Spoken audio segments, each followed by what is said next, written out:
우리가 여가 시간에 무엇을 하느냐 하는 것 이상으로 우리의 영적인 상태를 말해주는 것은 없다라고 하는 말이 있습니다. 우리가 진정으로 아주 영적인 큰 싸움을 끝내고 난 뒤에, 그리고 그 나머지 휴식 시간에 누구와 무엇을 하고 있는지 이것을 잘 살펴야 됩니다. 왜냐하면 그러한 휴식 시간이 사단이 활동하기 가장 좋은 시간이기 때문에 그런 것이죠.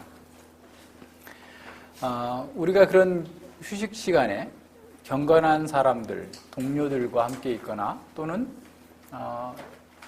하나님께서 사용하셨던 위대한 성도들의 책을 읽는 그런 시간들을 갖는다면 우리는 그 시간 자체가 굉장히 큰 복된 재창조의 시간이 되어질 것입니다.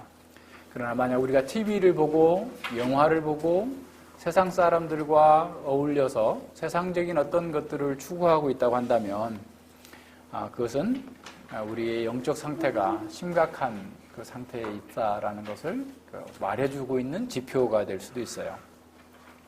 이러한 휴식 시간보다 더 중요한 어떤 영적인 지표가 있다고 한다면 그것은 바로 기도입니다.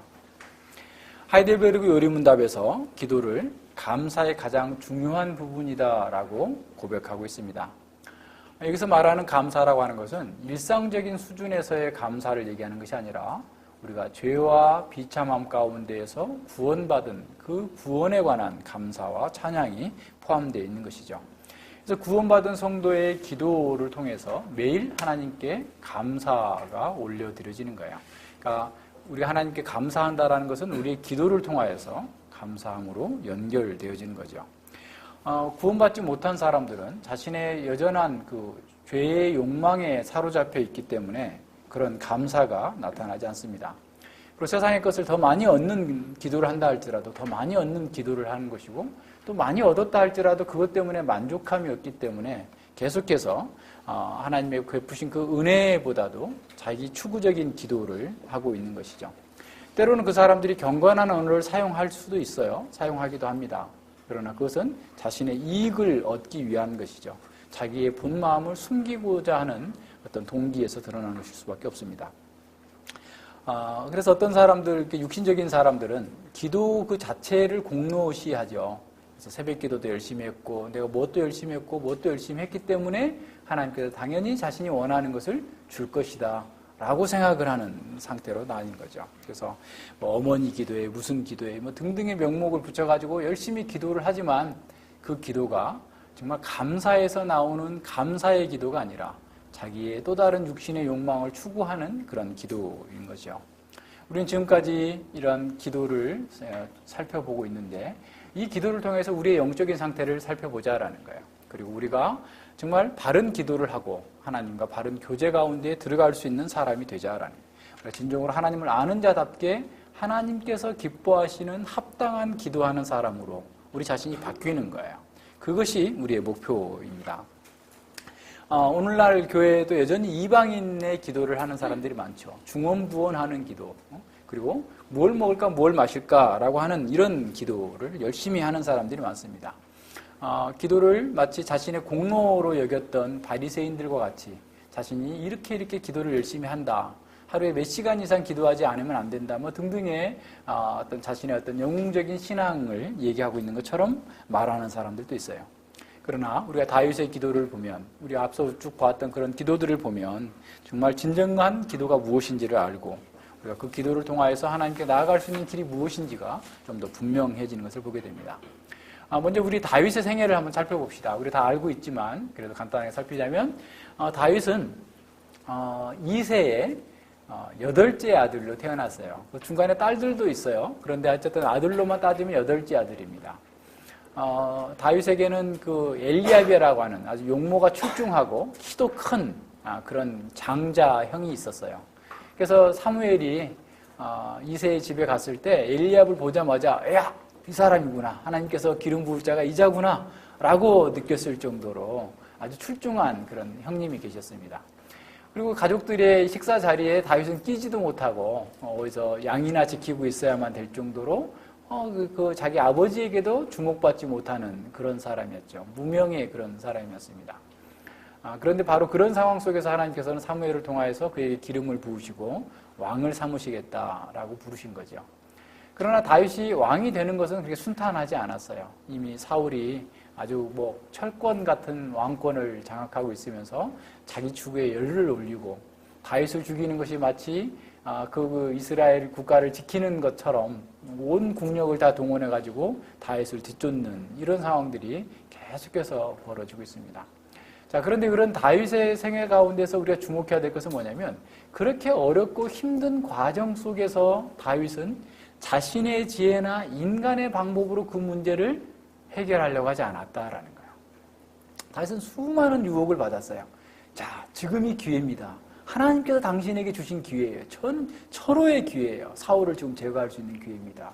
라고 계속해서 그가 정말 하나님의 뜻과 하나님의 방식이 아니라 인간의 방법과 인간의 지혜를 가지고 자기의 어려운 문제를 해결할 수 있었던 상황에 대한 유혹들을 극복하고 어떠한 상황 속에서도 하나님의 말씀과 하나님의 뜻대로만 했다라는 겁니다. 오히려 하나님의 의를 따라서 사느라고 더 많은 고통의 세월을 견뎌내야만 했던 거예요. 이게 다윗의 그런 삶의 모습입니다. 자신은 자기에게 주어진 그런 상황을 인간적인 방식으로 사용하지 않고 하나님의 뜻을 따라서 살겠다라고 하는 거예요. 그러니까 인간의 지혜를 거부하고 여호와의 지혜를 따라서 그는 늘 기도하면서 광야에서 굴에서 굶으면서 계속해서 하나님과 교제하는 삶, 기도하는 삶이 사실은 다윗의 특징이었어요. 정말 겸손하다라는 건 바로 이런 걸 얘기하는 거예요. 어떤 태도가 겸손한 이런 정도가 아니라 인간과 자신의 능력을 신뢰하지 아니하고 하나님의 능력, 하나님의 지혜만을 의뢰하는 것. 이것이 진정한 겸손의 표징입니다. 그래서 여기 시편 114편, 141편 5절에 보면 이렇게 말합니다. 다윗의 시편이에요.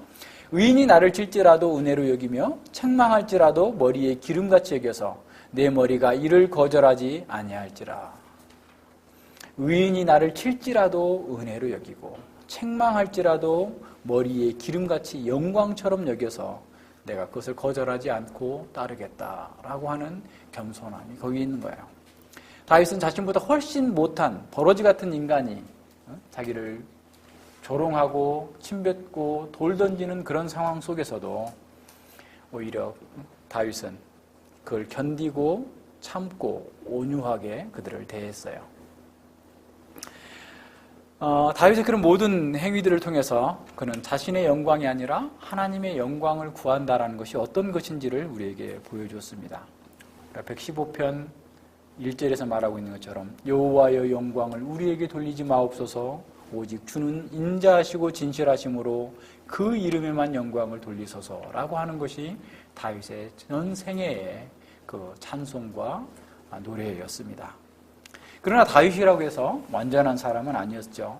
그도 우리와 똑같은 연약하고 또 교만한 자였습니다. 그래서 그는 육신을 벗어버리기까지 계속해서 자신 속에 있는 육신의 정욕과 죄와 교만과 싸워야만 했어요. 그도 그 잠깐 자신의 일을 태만히 할 때 그에 넘어지게 됐죠. 그리고 한 고통을 당하게 됩니다. 이제 뒤에 가서 보겠지만 다음 주에 우리 볼 거예요. 근데 오늘날 우리는 사실 다윗과 같은 성도들에게 있어서 갖고 있는 그런 겸손과 또 하나님을 의뢰하는 것을 이렇게 배워야 됩니다. 오늘날 우리 시대의 교회들은 또 우리들은 라오디게아 교회들처럼 라오디게아 교회가 가졌던 것처럼 나는 부자라 부족한 것이 없다라고 하면서 다 자기 만족에 빠져 있고 교만에 빠져 있는 것이 우리의 현실입니다. 하나님께서는 이러한 그 사람들을 하나님께서 사용하셨던 그 위대한 사람들은 사실 그들이 가졌던 어떤 비범한 능력 때문이 아니었어요. 그들이 겸손했기 때문에 하나님의 지혜를 받아들일 수 있었고 하나님의 도구가 될 수 있었습니다. 겸손함을 우리는 배워야 되는 것이죠. 우리가 겸손할 때만 주님의 능력을 힘입을 수 있습니다. 아브라함은 지난번에 본 것처럼 자신은 재와 티끌 가운데 있는 자다. 재와 티끌과 같이 보잘것없는 자입니다. 그렇지만 제가 주님께 기도합니다. 라고 말할 수 있었던 것이죠. 모세는 자신이 자격이 없음을 굳고 얘기하면서 저는 갈 수 없습니다. 보낼 만한 자를 보내소서라고 했던 것을 보게 됩니다. 사도 바울처럼 위대한 사람도 자기는 사도 중에 지극히 작은 자고 교회를 핍박하고 그 어떤 일도 하나님께로부터 받을 자격이 없는 자라는 사실을 잘 알고 기도했습니다. 겸손한 사람이죠. 겸손한 사람의 그 특징은 기도를 통해서 드러납니다. 그러니까 기도하는 사람이 겸손한 사람이에요. 왜냐하면 자기 지혜와 자기 방식대로 하지 않고 주께서 기뻐하시는 방식대로 주님의 뜻을 따라서 내가 살겠습니다라고 하면서 주님의 지혜를 구하는 사람이기 때문에 겸손한 사람입니다. 교만한 사람은 기도하지 않는 거죠. 자기가 하는 거예요. 누구한테 물어봅니다. 말은 물어봐요. 이런 상황이 있는데 어떻게 할까요? 물어보면 답을 제시해줘요. 그러면 그 답대로 했겠지 했는데 나중에 가서 보면 엉뚱하게 행동을 했어요. 왜 그랬을까요? 자기 생각대로 한 거예요. 교만하기 때문에 그런 거예요. 하나님께서 우리에게 진리를 가르쳐 주셨어요. 말씀을 가르쳐 주셨어요. 그러면 겸손한 사람은 그 말씀을 따라 살기 위해서 기도하고 그 말씀대로 행하기 위해서 투쟁하는 거예요. 근데 교만한 사람은 들었지만 자기 방식대로 하는 거예요. 이게 아주 중요한 특징입니다. 그래서 겉으로 드러날 때는 아무리 겸손한 어떤 이렇게 언행실을 하는 것처럼 보일지 몰라도 실제적으로 주께서 가르치시는 바대로 따라가지 않으면 그건 우리의 영적 교만을 드러내는 것이죠. 이런 면에서 우리 자신을 한번 살펴보는 거죠. 여호와께서는 바로 이렇게 겸손한 다윗과 함께 하셨습니다. 그는 수많은 적들의 위험 앞에서 구원받았고 지킴을 받았고 유다 지파의 왕이 되었고 7년 후에는 온 이스라엘 백성들이 나와서 왕이 되어 주십시오라고 요청할 정도로 온 이스라엘의 왕이 되었습니다. 예루살렘을 손에 넣었고 언약궤를 예루살렘 성으로 가져왔어요. 그것이 이제 사무엘하 6장에 나왔던 그런 사건입니다. 이 다윗은 명실공히 정말 이스라엘의 왕으로서 온전하게 튼튼한 기반을 쌓고 있었어요. 자, 그렇게 기반을 쌓고 이제는 좀 쉬자 라고 하면서 짧은 휴식이 들어가 있는 것이 바로 사무엘하 7장 1절에 나타납니다. 아주 짧은 시간에, 그러니까 그 전 생애를 사실은 이 자리에 오기까지 다윗은 쉬지 않고 계속해서 싸워왔던 거예요. 투쟁에 투쟁을 거듭해서 지금 그 자리에 왔습니다. 그러면 이제는 내 영혼아 쉬자. 몇 년 먹을 거 있으니 이제 열심히 좀 잘 좀 쉬어보지. 그 엄청난 전쟁과 이런 어려움들을 이제 다 극복했으니까 쉬면 될 거 아니야. 그런데 다윗의 마음은 쉬지 않습니다. 자, 보세요. 7장 1절에 보면 여호와께서 사방의 모든 대적을 파하여 왕으로 궁에 평안히 거하게 하신 때에 그랬어요. 그러면 이제 평안히 거하면 이제 좀 즐기자 이렇게 나가야 되는데 주악을 풍악을 울려라 해가지고 온 나라에 그죠?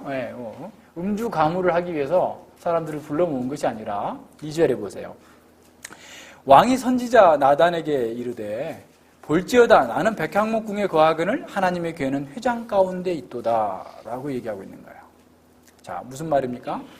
그에게 있어서 이러한 평안의 기간은 바로 주님을 위해서 더 큰 일을 하고자 하는 열망으로 가득 채워져 있었다라는 거예요.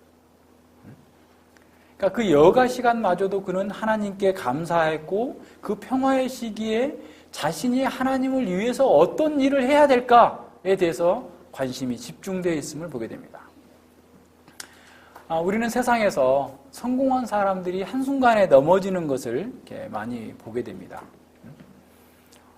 그들이 넘어지는 것은 앞서 우리가 여가 시간에 뭘 하느냐를 봤던 것처럼 정말 한순간에 넘어지는 거예요. 평생 쌓아왔던 그 명예와 그런 그 모든 것들을 한순간에 잃어버리는 경우가 있어요. 우리에게도 마찬가지입니다. 그런 유혹이 더 있어요. 우리가 성공할수록 더 큰 유혹이 있습니다. 그래서 어떤 청교도 목사님 이렇게 말씀하고 있어요. 성공은 우리가 그것을 나태한 방종의 기회가 아니라 새로운 형식의 경건, 다시 말하면 하나님을 기쁘시게 할 수 있는 새로운 기회라 여길 때만 해롭지 않다라는 거예요. 우리에게 성공이 해로울 수 있는데 그 성공이 해롭지 않게 되려면 어떻게 되냐면 이 성공의 기회를 통하여서 주님을 더욱 섬길 수 있는 더 큰 기회를 나에게 허락하셨다라고 생각하고 더 주님을 기쁘시게 할 일이 무엇일까를 살피는 사람에게 정말 그 성공은 의미가 있다는 겁니다. 다윗은 자신의 성공 때문에 타락하지 않았습니다. 그의 마음은 그가 왕이라 할지라도 사실은 그 왕 된 것에 대해서 온 이스라엘의 왕이 된 것에 대해서 들뜨지 않았습니다. 자신에게 주어진 성공은 여호와를 위하여서 더 큰 일을 할 수 있도록 기회를 주신 거다라는 생각에 사로잡힌 것이죠. 이러한 다윗의 갈망을 보면서 매튜 목사님은 이렇게 말합니다. 하나님의 은혜와 감사를 아는 사람은 자신이 하나님을 위해서 충분한 일을 했다고 결코 생각하지 않는다. 이미 많은 일을 했을지라도 그는 여전히 또 다른 일을 하려고 생각한다. 은혜와 감사를 아는 사람은 하나님의 교회가 고통과 공궁에 빠져 있는 것을 보면서 자신만의 편안한 삶을 즐길 수 없다라고 얘기하는 거예요. 하나님의 은혜와 감사를 아는 사람은 자기 추구와 자기 영역에서의 편안함을 추구하지 아니하고 하나님께서 기뻐하시는 바를 더 열심히 추구한다라는 겁니다. 다윗은 자신의 지위나 자신의 이룬 업적에 만족하지 않았고 하나님의 교회가 허름한 곳에 놓여 있음에 대하여서 염려하고 있었습니다. 이제 막 그의 왕국이 완정되고 왕 자신이 위엄을 높이려고 하고 자기의 권력을 더 강화하려고 하는 것이 아니라 자신이 섬기는 하나님의 영광이 더 분명하게 드러나기를 사모하고 있었던 것이죠. 진정한 신앙은 바로 이런 겁니다. 자신이 말하고 행동하는 것을 통하여서 그 신앙의 표현이 되는 거예요. 신앙은 우리의 말과 행동을 통해서 우리의 활동을 통하여서 그 진정성이 분명하게 드러나기 때문에 그래요. 그러니까 무엇을 추구하느냐를 보면 그 사람 속에 진정한 신앙의 상태를 볼 수 있는 것이죠. 그래서 우리에게 있는 은사들은 우리의 삶, 우리의 행동을 통하여서 참으로 하나님께서 우리에게 주신 그 은사의 아름다움이 어떤 것인지가 밝히 드러날 수 있도록 우리의 활동과 행동이 하나님의 은혜의 감사의 늘 표현으로서 나타나야 되는 거죠. 우리의 주님의 복되신 거룩한 삶이 우리 가운데서 증거될 수 있도록 하는 거예요. 그러니까 우리가 평안할 때 그냥 늘 TV만 보고 있다. 그러면 나는 신앙인이 아니다 생각해야 돼요. 그럴 정도로 경각심을 가져야 돼요. 오늘날 사람들이 야 교회 일주일에 한 번 오면 되지. 무슨 가정 예배까지 매일매일 또 드리라는 거야. 너무 심한 거 아니야? 직장 생활이 얼마나 힘들고 뭐가 힘들고 이렇게 했는데 뭘 그렇게 해가지고 될 수 있겠어? 이렇게 생각해요. 그런데 그것은 너무 순진한 생각입니다. 세상이 만만치 않아요. 그냥 우리 아이들 학교에다가 학원에다 10시간 보내놓고 하루에 30분 예배 드리는 것도 못하겠다고 그러면 신앙을 포기하는 거나 마찬가지예요. 그러니까 밖에 나가서 밥 먹고 살기 위해서 열심히 일하는 거 사실 우리의 삶 자체가 예배해야 한다고 한다면 그 예배를 지속시키기 위한 하나의 뭐예요? 이 점화의 점화. 가정 예배를 드리는 건 점화, 불 붙이는 거예요. 계속해서 내가 오늘 하루 종일 내가 주님을 위하여서 주님께 예배하는 삶을 살기 위해서 불 붙여 드리는 게 어떤 면에서 가정 예배 드리는 건데 그것마저도 안 하고서 불 끄고 살겠다는 거죠. 하나님과 관계없이 살겠다는 거죠. 물론 다 이유는 있어요. 그죠? 네, 다 이유 있어요. 왜 없겠어요? 그죠? 이 사회가 그렇게 만만한 줄 아십니까? 목사님 직장 생활 안 해보셨죠? 하면서 다 사는 게 얼마나 힘든데 그렇게 할 수 있겠냐고 얘기할 수 있어요. 뭐 누구나 다 마찬가지예요. 우리 한번 잘 생각해 봐야 돼요. 우리가 정말 우리의 마음에서 있는 것이 우리의 삶으로 행동으로서 어떻게 나타나고 있는지 우리 스스로 한번 점검해 보자는 거예요. 지금 다윗은 그거예요. 지금 그걸 보여주고 있는 겁니다. 그래서 지난번에 우리 헨리 스쿠걸이 말한 것처럼 그 사람의 영혼의 가치는 그 사람이 무엇을 열망하고 있느냐에 따라서 달라진다라는 거예요. 내가 하나님을 열망하고 있으면 하나님처럼 고귀한 사람이 되지만 세상을 열망하고 있으면 세상의 형상으로 점점점 추하게 변하게 될 겁니다. 사실 다윗도 마찬가지죠. 다윗은 자신이 타고난 그런 그 기쁨 또 그 재능 그 모든 것들을 하나님을 위해 사용할 때는 그런 승승장구했어요. 아무리 어려운 과정 속에서도 승승장구했습니다. 그러나 그가 한순간 넘어졌을 때 하나님의 영광이 아니라 세상의 쾌락과 세상의 안락에 눈을 빼앗겼을 때 그는 비참한 추락을 경험하게 된 겁니다. 오늘 우리도 마찬가지예요. 우리가 무엇을 사랑하는가? 우리가 무엇을 갈망하는가?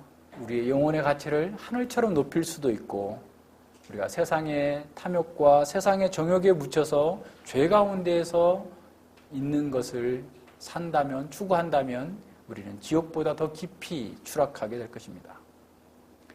하지만 주님을 사랑하는 사람들은 이 부패한 세상 속에서도, 아무리 어려운 환경 속에서도 그는 세상을 이기면서 진정으로 고상하고 아름답고 복된 삶을 살아갈 수 있는 거예요. 그래서 기도는 우리의 삶과 분리되지 않습니다. 따라서 그 사람의 삶이 어디에 관심을 쏟고 있는가가, 그것이 무엇을 사랑하고 있는지를 보여주고 있고, 그가 사랑하는 것을 그가 기도할 수밖에 없는 거예요. 한번 생각해 보세요. 그렇지 않겠어요? 우리가 뭘 사랑하느냐는 우리의 기도를 통해서 표현이 돼요. 하나님의 영광보다 세상의 영광을 추구하게 되면 우리의 문제가 어디에 있는지 보여줍니다. 우리가 가지고 있는 자원과 에너지를 어디에 더 많이 쓰고 있는가, 이것을 살펴보면 우리가 지금 어느 방향으로 추구하고 있는지를 보여줍니다. 자신의 욕망을 추구하고 있는지, 하나님의 영광과 하나님의 나라를 추구하고 있는지 생각해 봐야 되죠. 일반적으로 세상에서 성공하면 성공할수록 영적인 일에 관심이 덜해지는 것이 일반적인 일이죠. 그러나 다윗은 자신이 성공한 것 때문에 영적인 일에 대하여서 오히려 더 많은 관심을 갖게 되는 거예요. 그러니까 오늘 우리가 그래야 돼요. 우리가 성공하면 성공할수록 하나님을 더 알고 더 그 성공을 통해서 하나님을 섬기고자 하는 그런 열망 속에 가득 차야 됩니다. 그래서 이 다윗은 자신은 이렇게 백향목 궁에 궁하면서 거하는데 하나님의 괴는 휘장 가운데 거한다라고 하는 것을 안타깝게 생각한 거죠. 그랬더니 나단은 주께서 왕과 함께 하시니 왕께 고하되 여호와께서 왕과 함께 하시니 물은 마음에 있는 바를 행하소서. 그러니까 그런 선한 열망이 있으니까 그런 선한 열망을 따라서 하십시오. 자, 이렇게 여가 시간에 또 선지자와 같이 있었다라는 것도 아주 중요한 거예요. 여가 시간에 풍악을 울려라 이렇게 하는데 있지 않고, 하나님의 말씀을 전하고 있는 선지자와 함께 경건한 사람들과 함께 교제하고 있었다라는 것 자체가 아주 복된 삶을 사는 것이죠. 사실 우리가 누구랑 교제하고 싶어도 그분의 시간을 맞춰야 되니까 쉽지 않잖아요. 전화를 해도 통화할 수 있는 시간이 됩니까? 이게 먼저 물어봐야 되고 다들 바쁘게 사니까.